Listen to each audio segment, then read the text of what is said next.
السلام علیکم ورحمۃ اللہ وبرکاتہ. Welcome back to our Quran learning series. پچھلے سبق میں ہم نے تجوید کی اہمیت سمجھی تھی. آج ہم لیسن نمبر 2 میں جو سیکھیں گے وہ ٹاپک ہے حرکات. تو حرکات میں ہم 3 چیزیں دیکھیں گے یہاں پر.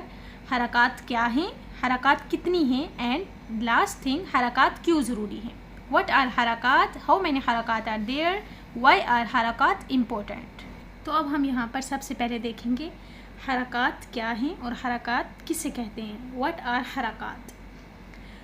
حرکات وہ نشانیاں ہوتی ہیں جو عربی حروف کو آواز دیتی ہیں. یعنی عربک میں ہر حرف اکیلا نہیں بولا جاتا، اسے آواز دینے کے لیے ہم حرکات کا سہارا لیتے ہیں. تو یہ وہ چھوٹے نشانات ہوتے ہیں جو حرف کے اوپر یا نیچے لگتے ہیں. ان کے بغیر عربی الفاظ کو صحیح طریقے سے پڑھنا ممکن نہیں ہے. اب ہم جو تیسری چیز دیکھیں گے وہ دیکھیں گے ہاؤ مینی حرکات آر دیئر. حرکات کتنی ہوتی ہیں اور کون کون سی ہیں. حرکات 3 ہیں، زبر، زیر، پیش. دیر آر 3 حرکات، زبر، زیر اینڈ پیش. زبر، زیر اور پیش کو عربک میں کیا کہتے ہیں؟ زبر فتحہ، زیر کسرہ اینڈ پیش ضمہ. حرکات جو ہے وہ حرکت کی جمع ہے. جب تینوں زبر زیر پیش آئے گی تو حرکات بن جائیں گی. جب ایک آئے گی زبر وہ حرکت ہوگی، جب ایک آئے گی پیش اکیلی تو وہ حرکت ہی ہوگی. ٹھیک ہے، جب تینوں مل کے آئیں گی زبر زیر پیش تو یہ حرکات بن جائیں گی. زبر جو ہوتی ہے وہ حرف کے اوپر ہوتی ہے، زیر حرف کے نیچے ہوتی ہے اور پیش حرف کے اوپر ہوتی ہے. چلیں اب کچھ ایگزامپلس دیکھ لیتے ہیں ہم تاکہ آپ کو اور کلیئر ہو جائے. جیسا کہ آپ دیکھ رہے ہیں کہ یہ زبر زیر پیش کا سبق ہے. تو اب جیسے حمزہ زبر آ، حمزہ کے اوپر زبر ہے تو آ، حمزہ زیر، حمزہ کے نیچے زیر ہے تو ای، حمزہ کے اوپر پیش ہے تو او. آ ای او. اب جب آپ ان تینوں کا فرق سنتے ہیں تو فیل ہوتا ہے کہ ساؤنڈ کیسے بدلتا ہے. صرف حرکات سے ساؤنڈ بدل جاتا ہے. اب ہم دوسری اگزامپل دیکھ لیتے ہیں. جیسے با کے اوپر زبر ہے، با زبر با، ایک ہی لیٹر سیم لیٹر ہے. ٹھیک ہے، تو صرف زبر زیر پیش سے ساؤنڈز ڈفرینٹ ہو جاتی ہیں.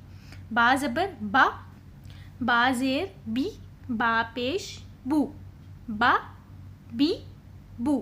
لیٹر ایک ہی ہے، زبر زیر پیش سے ساؤنڈ ان کی ڈفرینٹ ہو جاتی ہے. ٹھیک ہے، تو حرکات کو ہم لمبا نہیں کریں گے. ٹھیک ہے، با نہیں کریں گے، با زبر با، جلدی سے پڑھیں گے انہیں. با زبر با، با زیر بی، با بی، اس طرح نہیں کریں گے، یہ غلط ہو جائے گا. ٹھیک ہے، حرکات کو سمجھنا اس لیے بہت ضروری ہے کہ حرکات کو لمبا بھی نہیں کرتے اور جلدی سے ہم پڑھیں گے. با بی بو. اب جیسے ہم ایک اور لیٹر کو دیکھ لیتے ہیں، دال کو. دال زبر دا، دی دو. اب ہم اسے دا دی دو نہیں کریں گے. ٹھیک ہے، لمبا نہیں کریں گے. جب ہم لمبا کریں گے تو معنی چینج ہو جائے گا. چلیے اب آگے دیکھتے ہیں کہ اگر ہم حرکات کو لمبا کر دیں گے تو معنی کیسے چینج ہو جائے گا. اب یہاں پر دیکھیں ایک ورڈ ہے نعبدو. اس کا مطلب ہے کہ میننگ ہے اس کا ہم عبادت کرتے ہیں.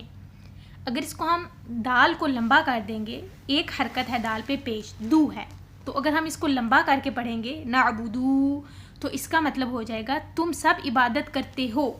ٹھیک ہے، تو میننگ جو ہے وہ چینج ہو جاتا ہے بالکل. لیے نعبدو اگر ہم دال کو کھینچ کر دو پڑھیں تو سننے والا یہ سمجھ سکتا ہے کہ یہ جمع مذکر مخاطب، یعنی کہ سب کو مخاطب کر رہے ہیں، یعنی تم سب عبادت کرتے ہو. جبکہ اس کا مطلب ہے نعبدو ہم عبادت کرتے ہیں، جو کہ قرآن کی آیت میں نہیں ہے کہ تم سب عبادت کرتے ہو.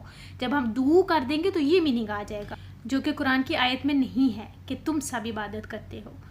تو اگر ہم دو کر دیں گے، ہم حرکات کو لمبا کریں گے تو میننگ چینج ہو جائے گا، پوری آیت کا مطلب چینج ہو جاتا ہے اور بالکل غلط ہو جاتا ہے، اور آیت کا جو اصل مطلب ہوتا ہے وہ بالکل بگڑ جاتا ہے. تو اس لیے ہمیں بہت احتیاط کرنی چاہیے. سب سے پہلے ہم حرکات کو سمجھیں گے، دین ہم آگے چلیں گے. پھر اب یہاں پر آپ دیکھ سکتے ہیں کہ حرکات کو سمجھنا کتنا ضروری ہے. آج کا لیسن یہیں تک ختم ہوتا ہے. نیکسٹ لیسن میں انشاءاللہ ملاقات ہوگی. جزاک اللہ خیرا کثیرا. السلام علیکم ورحمۃ اللہ وبرکاتہ.